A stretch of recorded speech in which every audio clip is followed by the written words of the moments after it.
broadcast is part of the IC Robots radio network. Visit icrobots.com for this and many other nerd/nostalgia-related podcasts. You won't be sorry for long.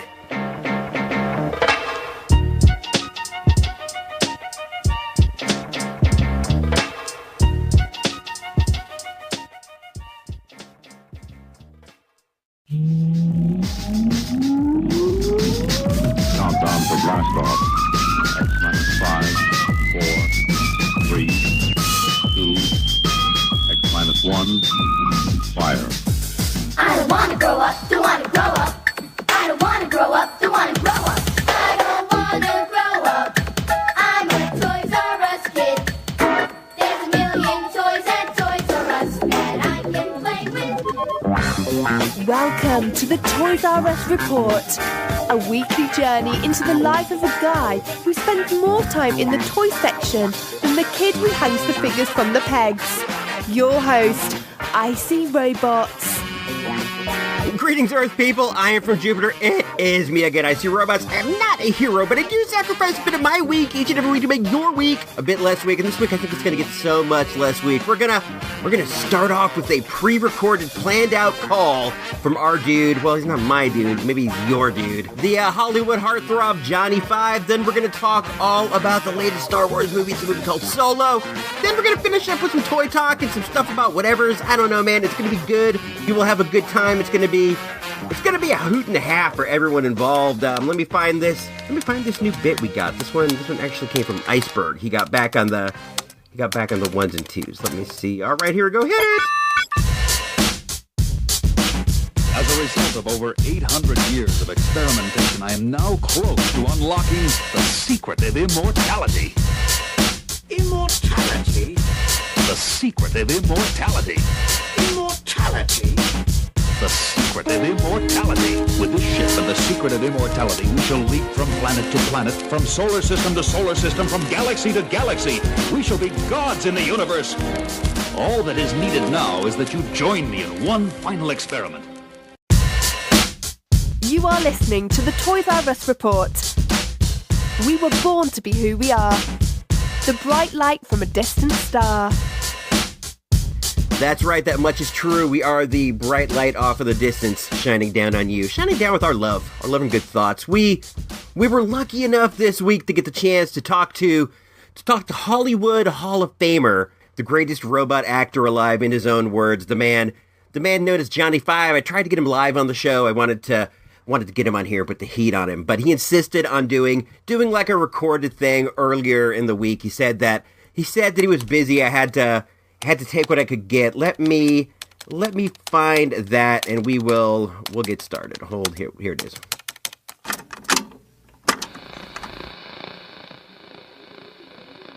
Johnny 5, or if I will, J5. Of course. We are old friends by this point. Ha ha ha. Thanks. If I will, J5, you've asked to come into the show. You had something you wanted to speak about, so I've given you this opportunity to be here with us. You've given us the opportunity. I think is maybe more apropos. I appreciate having you on. Johnny 5, what brings you here today to IC Robots Radio? Thank you for having me.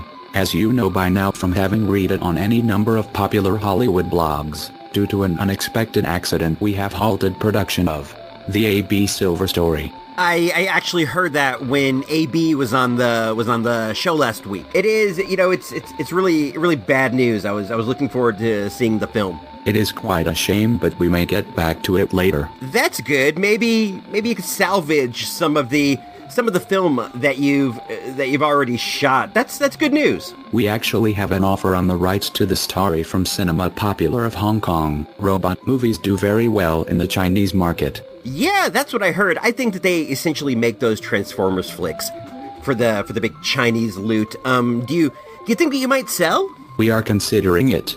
Anyway, this accident has left us with a very fortunate windfall. A windfall that could have been yours if you had only bought in. I guess that's what AB was. He was saying too. So, we have this windfall and are here on the show today to talk about our latest venture. Are you familiar with cryptocurrency? Cryptocurrency, like Bitcoins and stuff? Yeah, I've heard of it, but I think think I feel like most people in that I don't, like, completely understand. But yes, I am at least a little bit familiar with cryptocurrency. That is great. I was almost certain that you would never have even heard of it. It is very hip and I know how you don't like cool things. Hey, dude, I like cool things. I'm sure that you think what you like is cool, but that is open to debate. Come on, dude, there's no debate. Listen, we are going to be launching a cryptocurrency of our own. Oh yeah, all those new cryptocurrencies have like really cool names. What are you gonna call yours? We are going to call it Johnny Coins.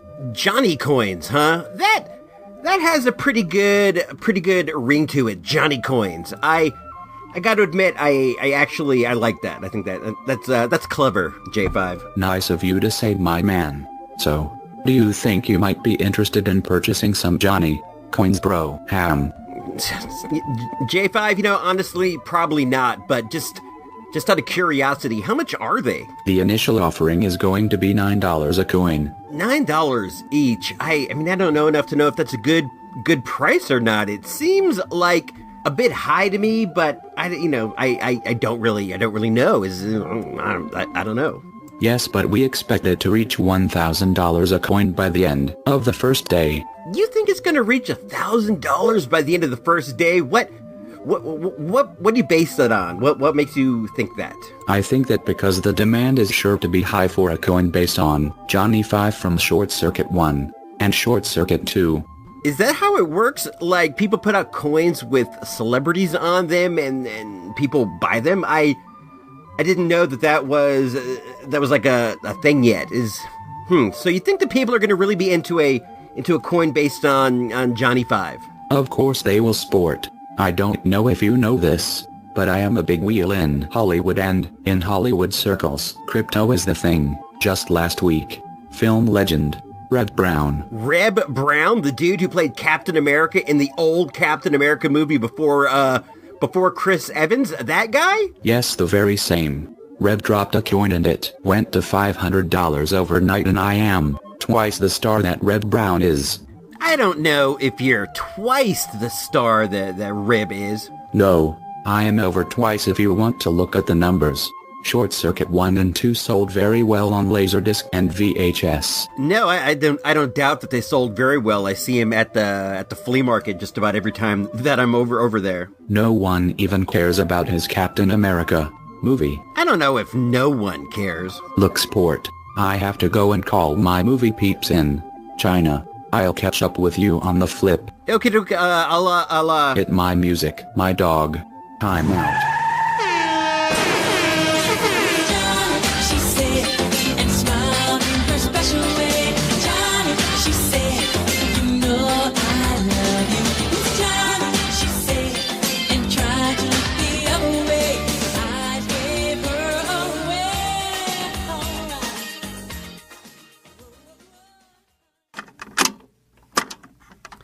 Okay, so we are back, and before we get into the solo review, we have received the tragic news this past week that Isaac Galarian, the Bratz billionaire, he's cut off negotiations with the creditors that own Toys R Us. So there will be no saving our beloved Toys R Us, and this is an incredibly sad day. I like to stay optimistic about things, and I had been holding out hope that maybe there was some chance that Toys R Us would get saved in some way. I guess in some ways it is saved. There's going to be Toys R Us overseas.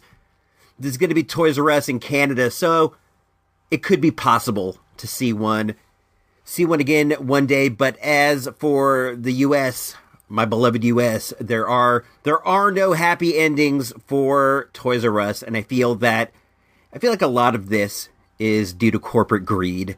That's not something we talk a lot about, anti-corporation stuff, but I think there was a lot of bad management and corporate greed involved, and that makes me really sad. This isn't a good thing for the toy business. Our Toys R Us is still open. It's going to be open for a few more weeks, maybe a month. They said that when we were over there, and I've been trying to like poke around the corners of the store that I don't poke around in all that much, and The variety of toys at Toys R Us it's just vast. They dedicate space to toys that I am not sure they have any other outlet at all. And I think that for some companies, this could be a catastrophic loss. One day, let's say, you're only available online and at Toys R Us. The next day, you're only available online. And that's a hard way to drive a toy business. You know, getting eyeballs and getting people to get their hands on the toys in a physical sense gives a lot of folks an idea of whether they want to play around with it or not, rather. So this is bad news, man. I was over there the other day, like I said, and my wife, the good old wife, is really good at making lemonade out of lemons, and she said, well, why don't we go over, since they are having the big clearance sales, why don't we go over and pick up some toys that we can use for Toys for Tots this year at Christmas time at a reduced price, so we'll be able to get more fun stuff. And I said, you know, I appreciate that. That's a good way to look at it. So we did go down and we bought a lot of stuff. We got over like $200 worth of stuff, which is really like probably $275 in actual value, maybe more. I don't know. I'm not a mathematician by any stretch. I'm not even like a arithmetic-atician or anything by any stretch. Most everything in the store was 40% off.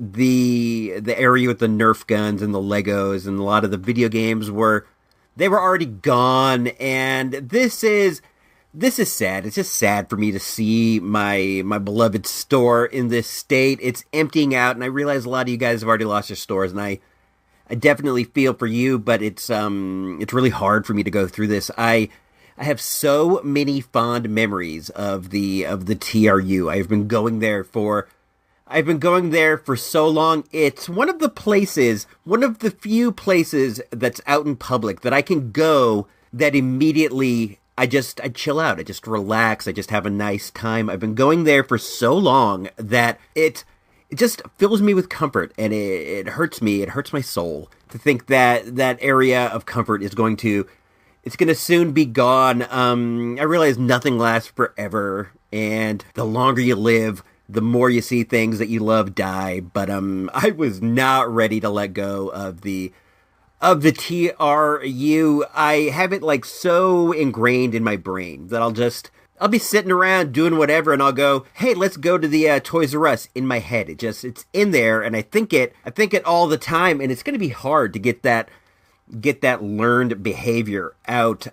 It's a sad day. This is a sad day for all of us. I don't know what to think. I don't know what to feel. I have that feeling like, and I don't know if you ever get this, where if you fully opened yourself up, you would probably cry. Maybe cry like a manly tear down the corner of my eye. But if you let your feelings overwhelm you, you might crack. I feel like on the verge of that. Not all the way there. I don't want to allow myself to I don't want to cry over a store, but it definitely fills me with great sorrow. And I'm pushing that sorrow down. I'm making my heart harder. My heart is turning into a diamond over this. This might be the end of me. I seriously have been holding out optimism and hope. I just felt like maybe that it would work out for the best, even though I think maybe in the back of my heart, I knew that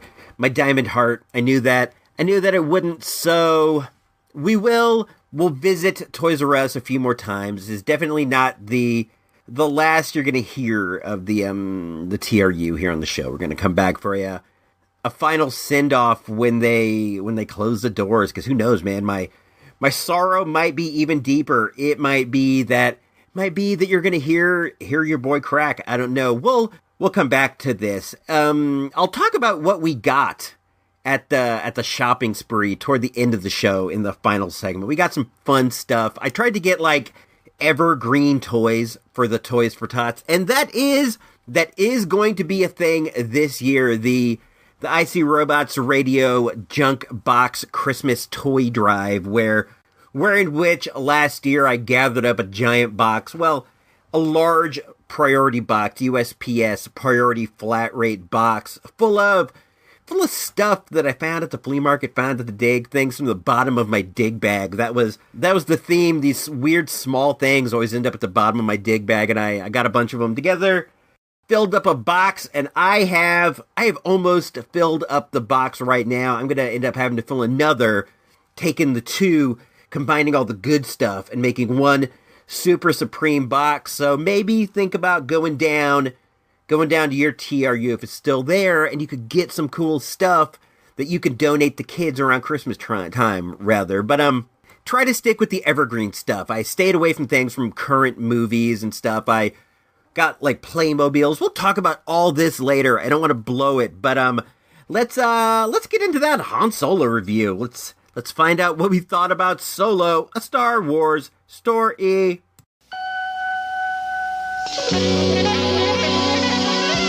In a moment, at the movies, without Ebert, Siskel, or even that dude Roper. But you got Icy Robot, so that's something, right? I'm gonna be a pilot. Best in the galaxy. Heard about a job. Big shot gangster putting together crew. Who are these guys? Han Solo, Lando Calrissian. Whoa, is that a Wookiee? If you come with us, you're in this life for good. You in? That's yes. Solo, a Star Wars story.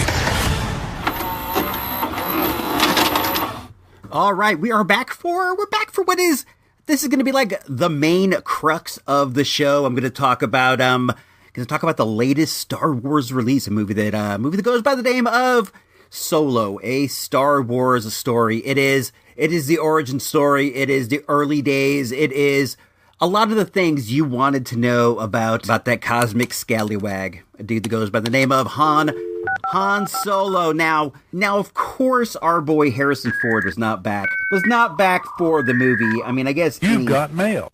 I guess anything is possible nowadays with the digital editing and all that kind of stuff. The de-aging techniques, but no. Sadly, our boy was not back. He was replaced by a youngster in the game, Alden Ehrenreich, who you might know from the Coen brother movie Hail Caesar. He was really good in that. I look forward to seeing some cool things out of him, and it's nice to see a young up and comer get a shot. So I wasn't too worried about replacing Solo. It's a role. A role can be played by many different people in many different ways. And in this, the lead is not, he's not doing an imitation of Han Solo. He's doing what I would call a interpretation of Han Solo, but it's a truthful interpretation of what the character has represented in the past. I'm trying to think of how to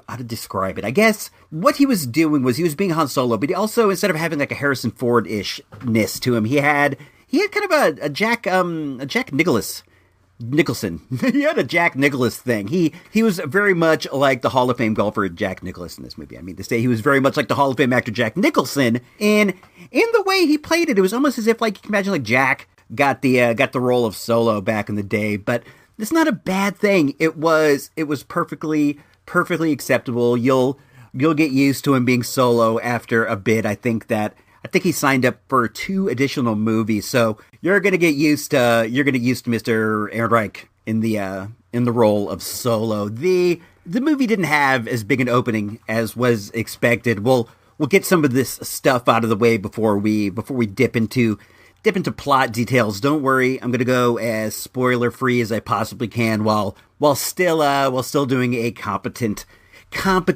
review. The movie didn't have as big an opening as some people had anticipated, as some people had expected. Some folks are blaming this on what some people thought was disappointing The Last Jedi. I myself liked The Last Jedi, but a lot of people did not, and they think that this may have had something to do with the low opening of Solo. Now, when I say low, I mean low for a Star Wars movie. It won the weekend by a lot. It just didn't threaten to break the all-time box office record, which it seemed like every Star Wars release has had the chance to do, but we are starting to see some diminishing returns, I guess. It could be that there was some blowback from having somebody who's not Harrison Ford be Solo. I know that was definitely a thing. It could be that The Last Jedi only came out like 6 months ago. It may be that that's too soon to come back. It may be that the combination of some people's distaste with The Last Jedi and then the distaste at the replacement of a good old Harrison Ford may have led to a lot of your Star Wars traditionalists sitting out. I myself consider myself a Star Wars traditionalist to a degree, but I am always happy to get some new quality Star Wars, and I'm always gonna go check it out. I figure even like a bad, mediocre Star Wars, which this was not. Don't take this at all to say that I'm saying this was a bad movie. It was not. But even a bad,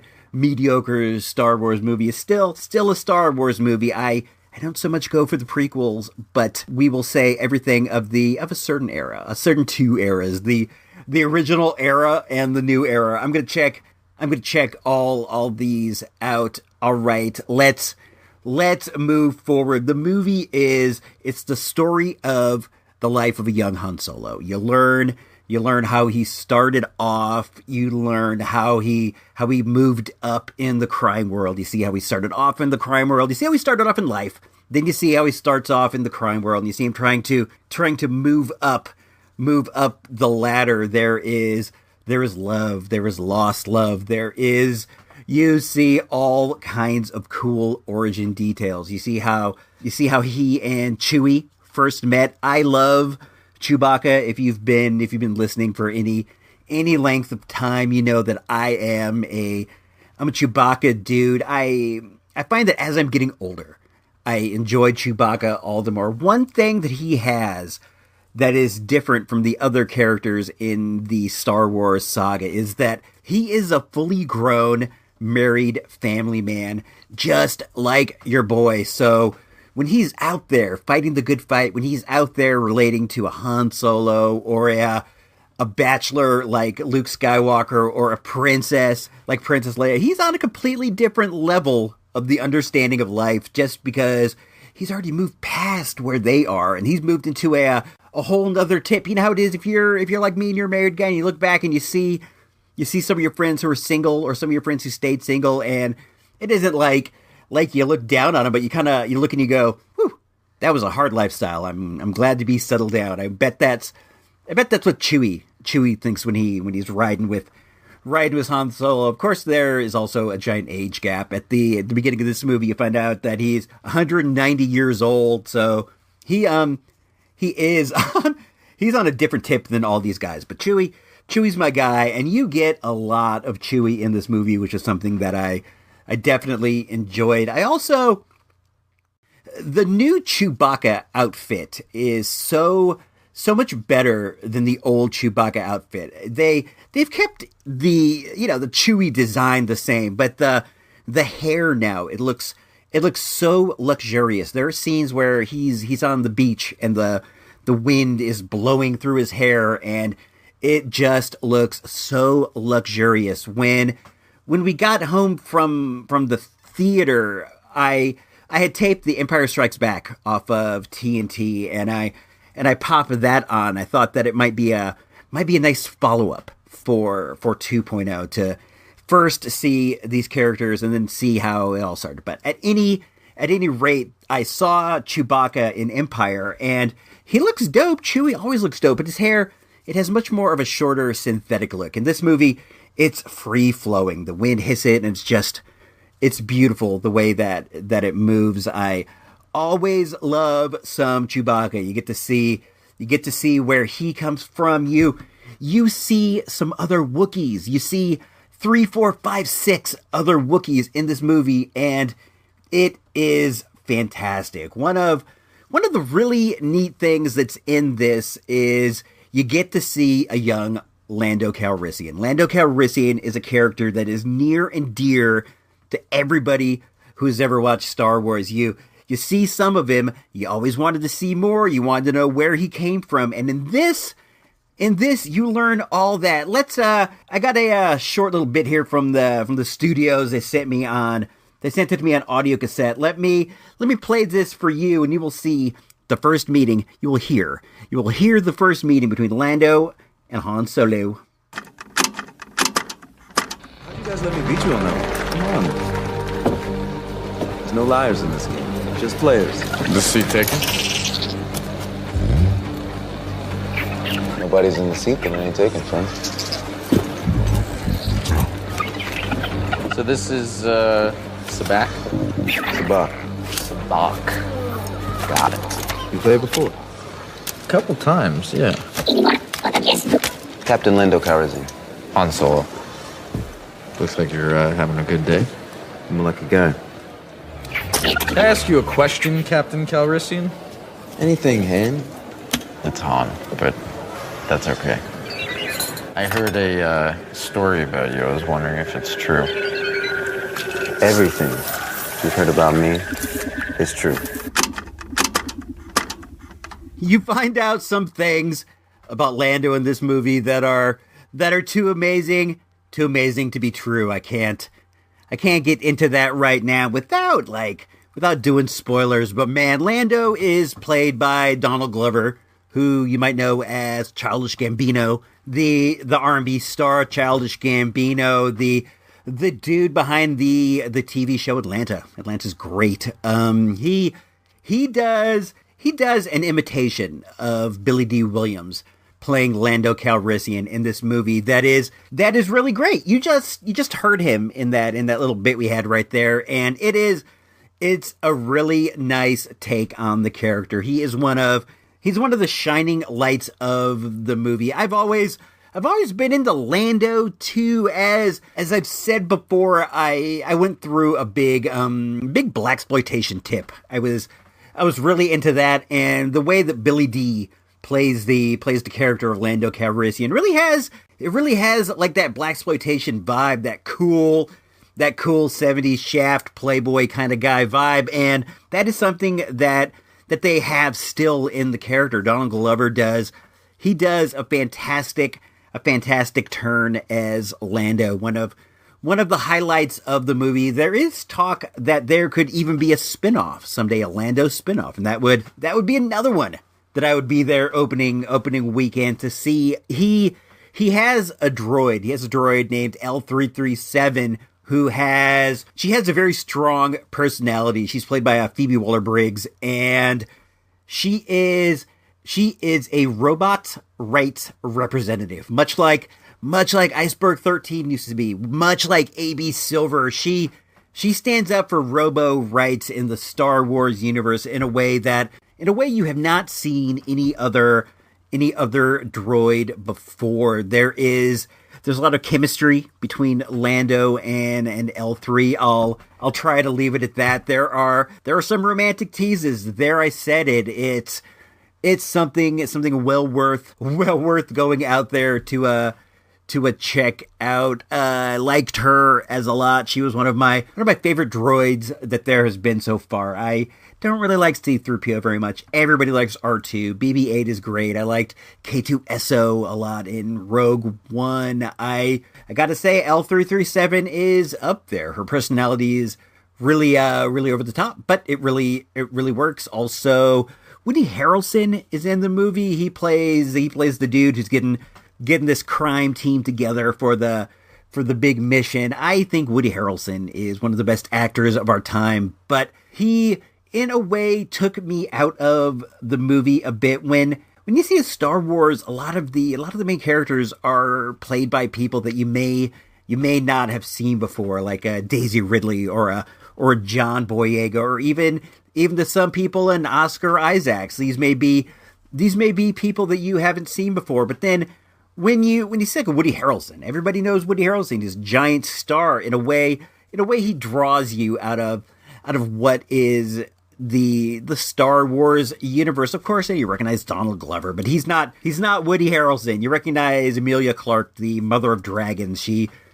plays a tight buddy of Han Solo's. You know, she's not Woody Harrelson. They don't drag you out in the way that he did, and that's not to say that he wasn't really great in the role. He is a good actor. He's always good, and he's good in this too. But a star of his stature pulled me out a little bit. What can I say? I'm not going to say I didn't enjoy it, but it was a factor. I prefer when they cast unknowns. The movie also has a fantastic scene where you're going to get to see Han Solo make the famed Kessel Run. That's not a spoiler. It's in the trailers. You find out what that's all about. I guess if you're into the books and stuff, you probably do already know a lot of this, but I've never read a Star Wars book. I've read 1,000,005 Star Trek books, but I've never read a Star Wars book. I did try to read a Lando book back in the day, but I don't know what it is.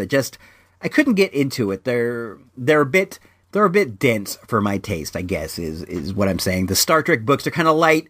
The Star Wars ones are a bit denser. This is off the plot, but we got tickets for this movie in advance. It's something that I don't do all the time, but I am doing more and more often just because it's the way of the world. You know, you gotta try to move forward. So we got the seats in advance at the theater in the next town over with the nice reclining seats. If I'm going to see a Star Wars movie, I want to get the best experience that I can out of it. And as much as I like the traditional stadium seating for certain things, these are pretty plush seats. So we booked our seats ahead of time. I bought the Solo popcorn bucket. It was a giant bucket. It was like $9, and you got a free refill. So we got a couple boxes. You know, we got like the boxes they put the combos in. And we each had our own little popcorn, and we got the Solo drink cup. So I went in whole hog on this. I wanted to have a good time. I bought the seats, I bought the bucket, I bought the drink. I was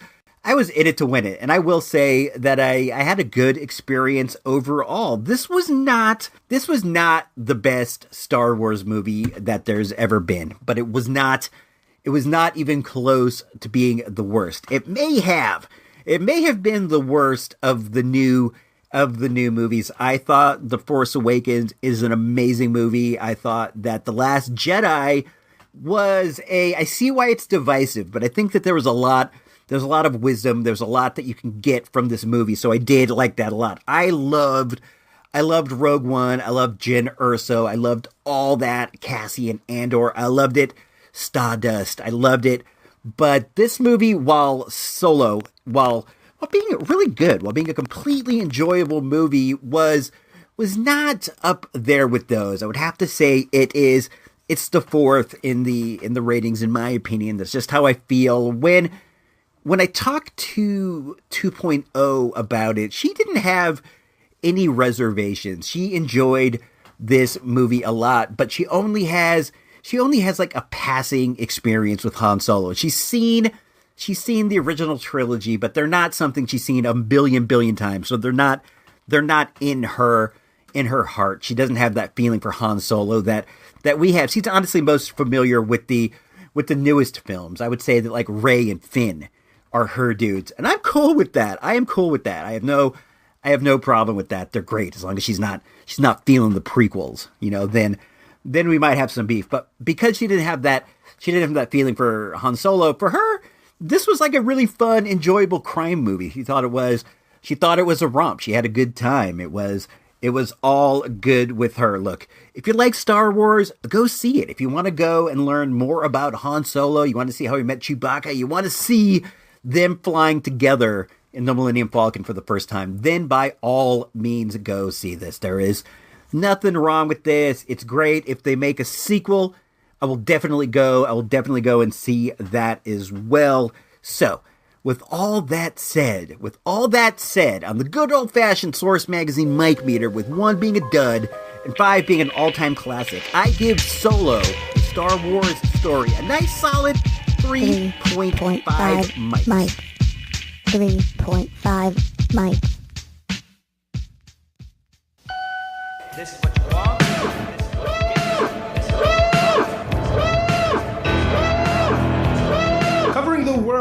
vintage and current film and television since 2010. Shall we play a game? Featuring in-depth conversations on sci-fi, horror, fantasy, comics, toys, and conventions. Game over, man. It's game over. Geekfest Rants is an entertainment podcast for genre geeks like you. So say we all. So say we all. Join us by listening in at iTunes, YouTube, and at geekfestrants.com.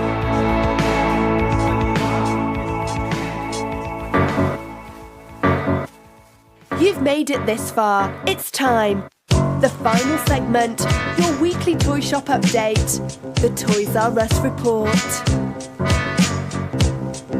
All right, we're back for the final segment of the show. We're going to talk about a bit of stuff. This is usually where I talk about what I saw at the toy store, or maybe what I got at the toy store, maybe what I'm watching on TV. If you recall back to the earlier part of the show, I said I went on a bit of a Toys R Us Toys for Tots shopping spree where I picked up a bunch of stuff.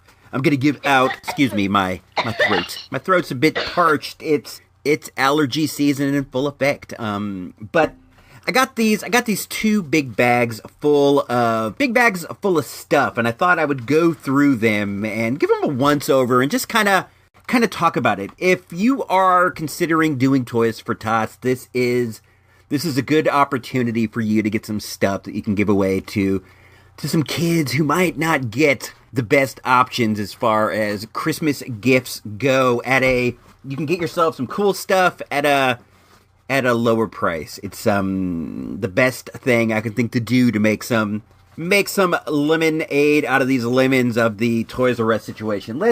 Let's dip into this bag, and what is the first thing I pull out? This is something that my wife actually got for herself. It's the Diana Prince with Hidden Sword Wonder Woman doll. She got it for $9.98 plus 40% off. It was like $4.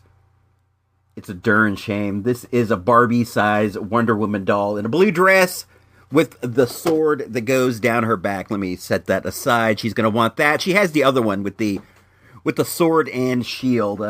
She's getting a bit of a toy habit herself. Let's see what else we got.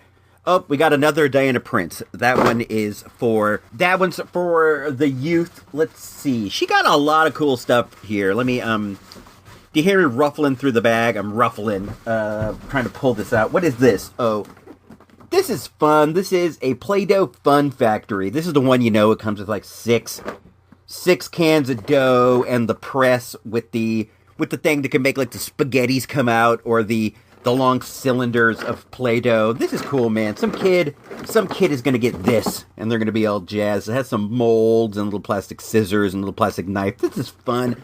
I've actually been playing with Play-Doh a bit. I don't know if I mentioned this. I got myself a 4-pack over at the TRU a few weeks back. I saw it, and it felt so nostalgic. The container, so I picked it up and I brought it home, and it's just been sitting there for a while, but I decided to bust into it the other day, and that smell, that Play-Doh smell, hit me in the face, and it was such a nostalgic overload that it was well worth like the 99 cents. I think a can of Play-Doh is 99 cents at the store, so I got 4 cans, and then I recently bought myself I got a Dollar Tree version of the press, the spaghetti press. I haven't played with that yet, but it's fun to kind of mess around with it in your hands. I made like a weird snail creature with horns that I like. And what's kind of fun about Play-Doh is you make something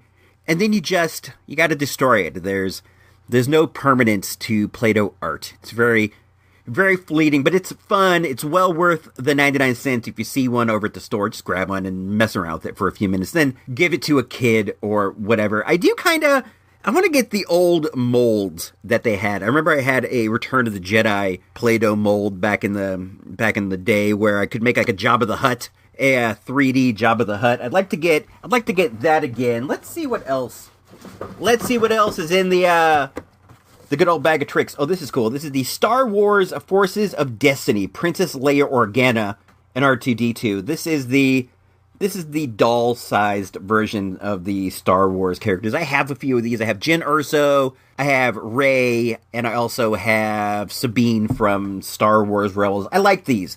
This is the Hoth version of Princess Leia. She comes with an R2 and a blaster. This is a nice doll. I'm gonna go up there again. I might get one of these for myself. I really like this. Some kid is going to be happy with this. So far, I've got 2 nice dolls and a Play-Doh set. Let me see what this is. Oh, this is fun. This is a Playmobil City Action Police Station Playbox. Playmobil is such an amazing toy line. This is a small police box where there's a policeman and there's a criminal, and the criminal goes and he gets his mugshot taken, and he gets all processed. This is so great. There's a computer in it. There is a nice chair, some keys, and flashlights. Playmobils have the best accessories in all of modern toydom, mainstream modern toydom. If you ask me, this is a cool set. The criminal is wearing like a leopard print. No, it's more of a tiger print shirt, and he has stubble. His face looks all mean. He has a Beatles haircut, total punk rock dude. He has studs in his pants. The criminal is he's in a band part-time when he's not out there swiping things in the name of anarchy. It also folds up so you can carry it with you. Some kid is gonna like this. I think that was another good pick by the good old wife. That is the end of bag number 1. Let's get a hold of sack number 2. Before we grab a hold of that sack, this episode of the Toys R Us Report is brought to you by Classic Wrestling Matches and Mags. It's my favorite spot on Facebook to check out these cool old wrestling magazine pics that I used to see back in the day when I was at Safeway, grocery shopping with my mom, or maybe it was Rayleigh's. I can't remember. It might have been Rainbow Foods over by Kmart. The Kmart that's no longer with us. I used to check out these wrestling magazines, and all of the nostalgia for that era rather is brought back over Classic Wrestling Matches and Mags on Facebook. Hop on over there, check it out, give them a like, be up all in the mix when it comes to cool classic wrestling picks. So anyway, let's move forward into sack number 2. I'm leaned far away from the mic because I'm digging into here. I'm going to pull a couple out this time. This is a fashionista Barbie. My doll got her. This one she seems to be of Asian descent, and she has a Girls Rule t-shirt. That's pretty cool. This seems to be Barbie's more diverse line. I'm looking at the dolls on the back here, and one is a girl with bald hair. There's a guy with a man bun. There is one that might be a little bit heavier. There's a girl here with awesome afro puffs, like the Lady of Rage. Here's another one with a big, giant fro like Zazie Beetz. That is just fantastic. This is a cool line. I dig this. She got one of those, and then she got the Star Wars Forces of Destiny. That's that doll earlier, the Princess Leia doll. This is Rey of Jakku and BB-8. I like that. I actually own that. I actually own that myself. Let's see. Hold on, I'm away again. Let me pull a couple more things out of this joyous sack. We got I didn't know she bought this. I was showing her this. This is an Imaginext Batgirl helicopter. The Batgirl is the Batgirl of Burnside. I don't think that I have a small display of Batgirl figures up here on the moon base, and I don't think I have this one. This is pretty cool. The Batcopter's neat. It's purple. I like how Batgirl wears purple instead of black or blue like Batman. It has a cool bat face in the front. You could spin the rotors. It looks like it has some kind of a trigger mechanism. This is cool. This is from the Legends of Batman line. I dig that. Here is a Beauty and the Beast. Disney's Beauty and the Beast Barbie. Is it a Barbie? No, it's a Disney princess doll. This is cool. This is Belle. I think it's Belle. Oh, it's Emma Watson. You can see her on the front. She got this. That is That is definitely cool. I'm sure that some little gal will like that. What's this right here?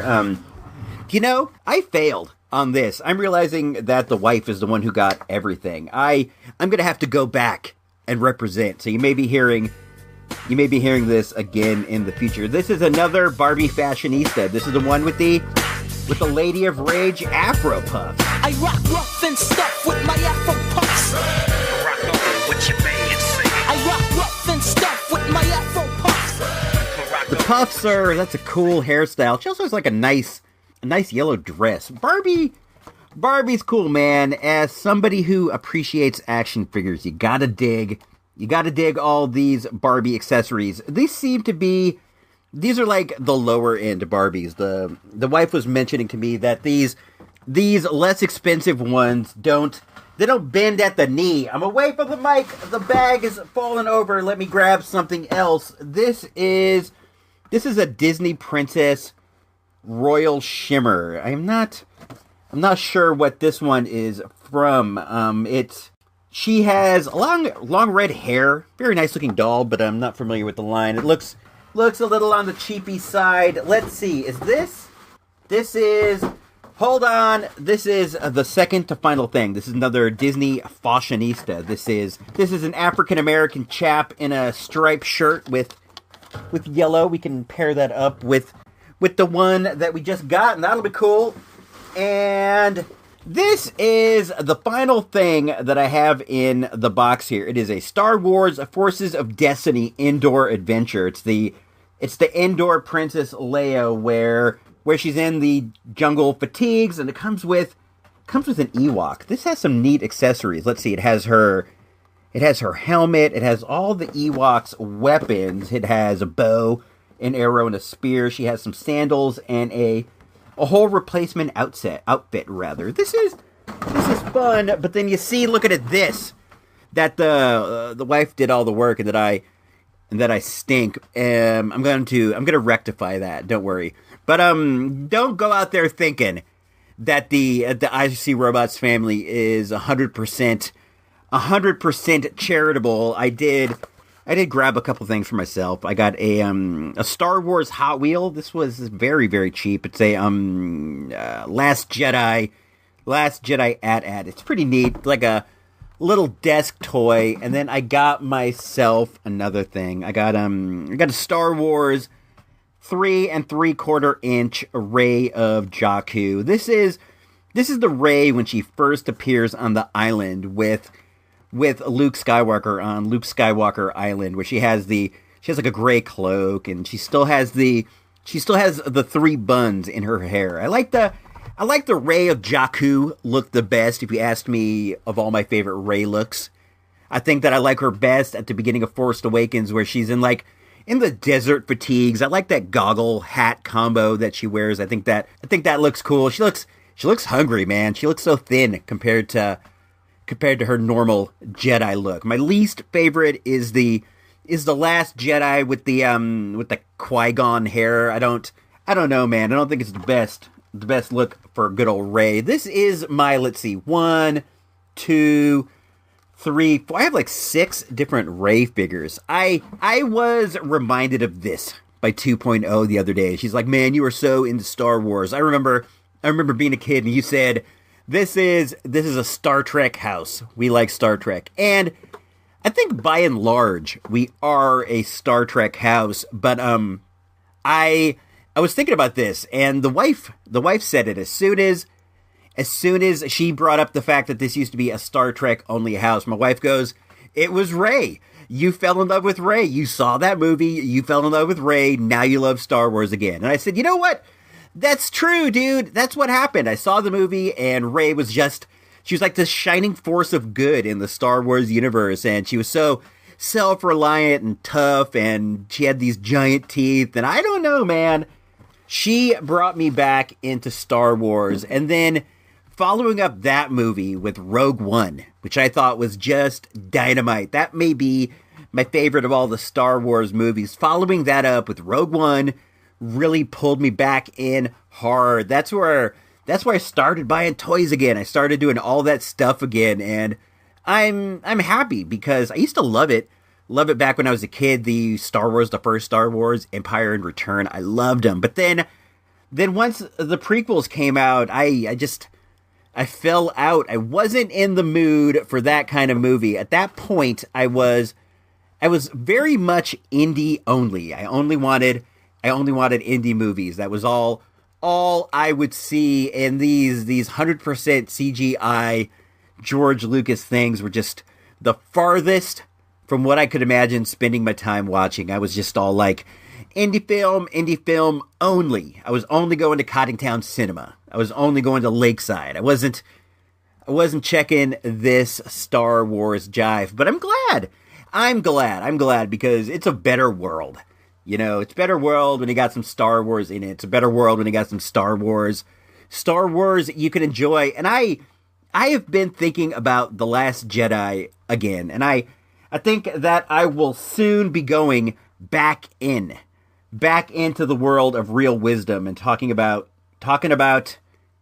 that again. I got some thoughts on some things that Kylo Ren said, and I also got some thoughts on some other things. So I don't know. We may be visiting that twice. What else is popping off? It's starting to warm up down there on Earth, which is fine. I'm not a hot weather guy, but I do my best to survive. What do you expect? What do you expect when you move to California? We're at the end of the CW season. I am a big CW fan. Between me and the wife, we watch what would be like a CW show every day of the week. It seems like she watches Jane the Virgin on Monday, and then Flashes on Tuesday, and then the superhero week continues on with Legends and Arrow and you name it, man. Riverdale. They got all the bases covered, and we do watch one of these seemingly every day. It's kind of our appetizer show. We'll watch this, and then we'll watch something of a higher quality, and then that's the day. For example, we would watch The Flash, and then we would lead that into an episode of, let's say Better Call Saul, or an episode of, let's say Westworld, like something a bit headier, a bit of higher quality, but still, we love that CW vibe. I have so far seen the finales of Riverdale. I have seen the finales of The Flash. I have seen the finales of Black Lightning. I have seen the finale of Legends of Tomorrow. I have not yet seen Supergirl. I'm 2 episodes behind on that. We'll punch those out in a day or so. I'm way behind on Arrow. I really fell off of Arrow. I've always been a big fan of Oliver Queen. I like the Emerald Archer, but I don't so much like this version of him. I think Steve Amell is a cool actor, and he's a nice guy, and I don't hate the show by any means. It has Wild Dog on it. I like it, but it always brings me down. There's so much murder, and there's so much bad things happening to Oliver Queen, and Steve Amell seems like a nice, cool guy, and Oliver Queen seems like a mellow fellow who you would like, and it's just bad things happen to him every season. Then he goes out and he kills people with arrows, and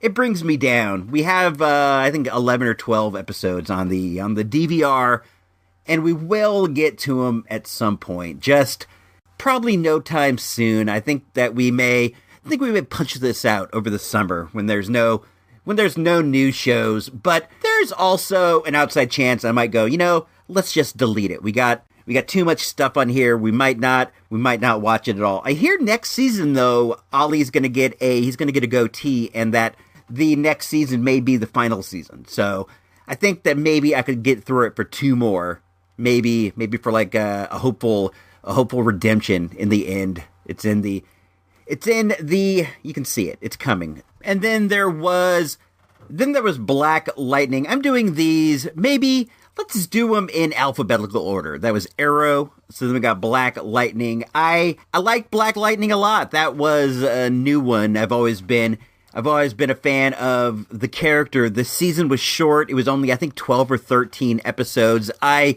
feel like at one point the quality did go down. It started very high. The pilot and the first couple episodes were fantastic. At one point, it does kind of dip down, but then toward the end, it pulls back to the higher quality that it started with. The dude who plays Black Lightning is very good. He's very convincing in the role. I definitely believe him as Black Lightning. I like his daughter. I don't so much like the younger daughter, but I do like the older daughter. I like James Remar as Gamby. It makes me think of Neil Gamby from Vice Principals on HBO, but that's not a bad thing. That was a pretty good season. I definitely will stick with it into season 2. I like the guy who plays Tobias Whale. He's a real interesting looking dude. At one point I was looking at his face and I wasn't sure if it was like his face or like a giant mask of his face. This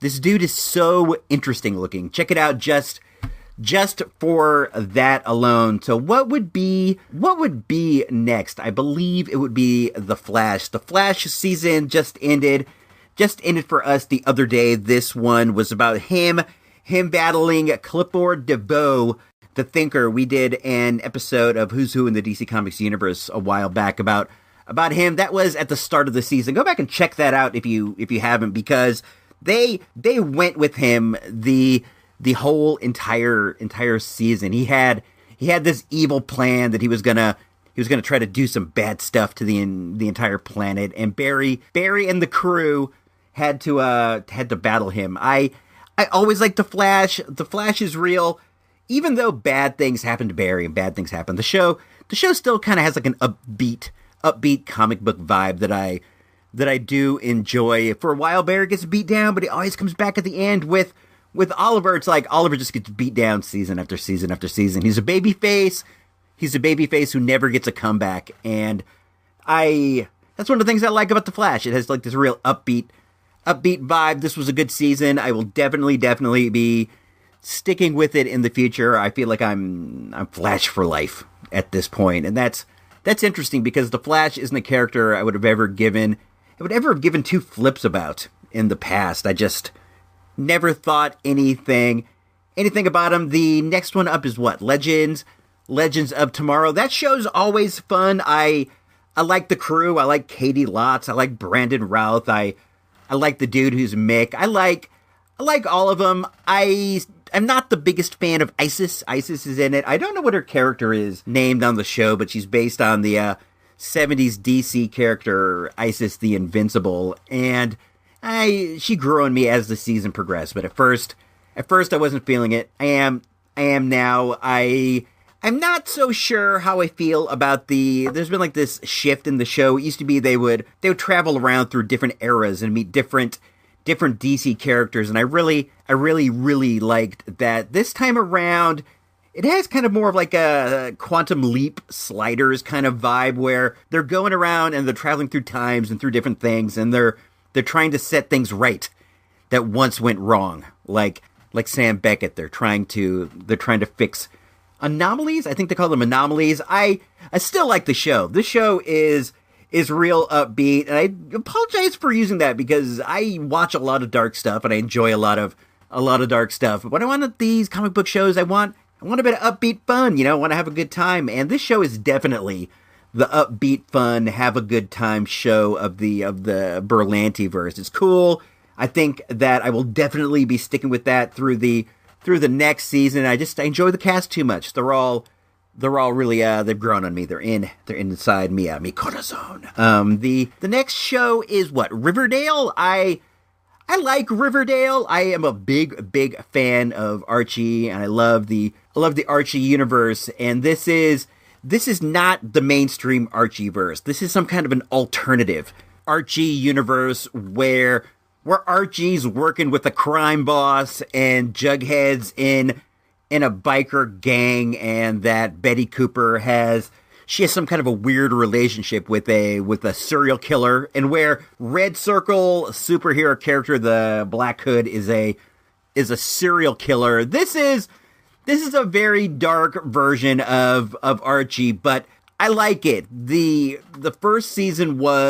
thought the first season was terrific, and this season started off terrific, and then it kind of fell off, but toward the end, it ramps up so hard that it's a ton of fun. The episode right before the finale is definitely the best episode of the entire series. It was so great. The first season of the show was like a bit Twin Peaksy. It was a bit weird. This season is similar to that, but it's also like it's almost farcical. The characters are so wild, and they're just so out there that you have to accept that just about anything is possible. And once you do that, it's a lot of fun. We watch this as a family group. I don't know why I invited 2.0 into it, but she's in it to win it at this point. She's Riverdale for life. She likes Jughead. She's a big fan of the Southside Serpent. We have a lot of fun. This is one we all sit down together. We'll eat popcorn, watch it. I had a good time. Once it starts to ramp up at the end, it was a hoot and a half. I love the cast of this show. Betty Cooper, who is played by Lily Reinhart. She's my favorite. Betty is my favorite Archie character overall. She's so virtuous. I go for Betty, super sleuth, Betty Cooper. The dude who plays Archie is far and away the least interesting person on the show. Cole Sprouse, I think is his name, makes a real interesting take on Jughead. This kid's got some charisma, man. I think he could go somewhere. What's her name? Camila Mendez is Veronica. She wasn't my favorite at first, but she grew on me. I like, what's her name? Madeline Pitch. I forget who is Cheryl Blossom. She's so great. By the end of the series, you're rooting for her super hard. Tony Topaz is dope. I like the Serpents. I like Sweet Pea. I like Tall Boy even to a degree. It's just a fun show. Kevin Keller, Moose, all of the folks that you know and love from the Archie universe are here in this twisted show. It's a lot of fun. I recommend that. It's on Netflix. You can check that out. You can check out all of these on the CW app. There were a couple that we missed on the cable. I didn't have a season pass for Black Lightning, and I wasn't sure if I was going to watch it at first, like as if I wasn't. So I didn't get a season pass. I just taped the first few, and then we fell behind, but we were able to catch up on the app. The app had fewer commercials than the cable. So I don't know what that says about their finances, but it makes for better watching. We got this topic was thrown at us by our man Gabe. Gabe over on the Facebook page suggested this, and I'm glad I did a CW overview. If you want to contact us, that's the maybe easiest way to do it over on the Facebook page. It's facebook.com/IC Robots, ISEE Robots. That's where I post like the most stuff. So if you like what's going on here, you want to hop on over there. We did not get any new iTunes reviews, and those are super helpful. So if you want to give us one of those, we'll read it on the air. We'll read it right here. It'll be great. You'll be like the most famous dude with the other nerds that you know. It's sure to up your potential. So look for IC Robots Radio on iTunes. Throw us a review. I'll read it. We also got a Patreon that is at supportthereport.com. So if you want to help out, you want to toss a buck into our guitar case, one of those big cases, you can chuck in a buck or two over at Patreon. That's always nice. You can check out some of our friends. We got Doug McCoy Cast. He's got a ton of super fun shows. Crazy, creepy, cool movies is one of my favorite. He sent us a nice shout out the other week, and I want to toss that love back over his way. He's a fellow Northern California homie, so we got that going on. You can check us out on icrobots.com. I'm trying to get at least one nice post up a week, usually on Monday. I did one about some Star Wars merchandise out of a Famous Monsters magazine. I took a picture of a Skeletor and I posted that up there. I got a Star Trek Next Generation floppy disk holder. This This is all more fun than it sounds. I'm not really doing it justice. That's at icrobots.com. I try to get something up there at least 4 of the 5 days a week. So hop on over, take a peek at that. It's worth at least a minor peek. Big up to Ferg from the Atari 2600 Game by Game podcast. That's another one of my favorite. He always shares and likes our episodes, and that means a lot to me because he's like a superstar in my mind. He's a podfather. I know he doesn't like hearing that, but the truth is, it is what it is. So I'm gonna get out of here. Next week, we got an episode that is sure to be super fun and sure to be controversial. I am going to take a look at the top 5 arcade games of all the times. This is my top 5. I'm not somebody of the knowledge base of a, let's say, Vic Sage,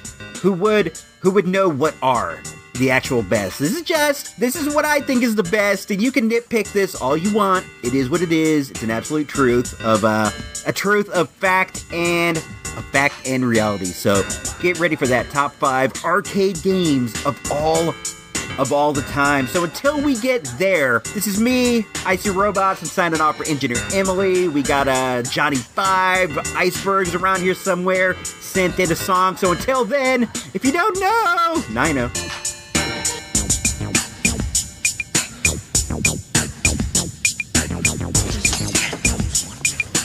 ELE. That's right, ELE. What does ELE stand for? Everybody love everybody. Everybody love everybody. Right there up on the wall. This has been IC Robots Radio production. IC Robots Radio is a listener-supported endeavor. If you like what we do and we make your day a little easier, please consider tossing a few bucks our way to help keep the life support running. All money collected goes to help us prepare for future space pirate attacks. Go on over to supportthereport.com for all the details. Thanks and have a great week. KBHK TV 44, San Francisco, Oakland, San Jose, Bay Area Cable 12.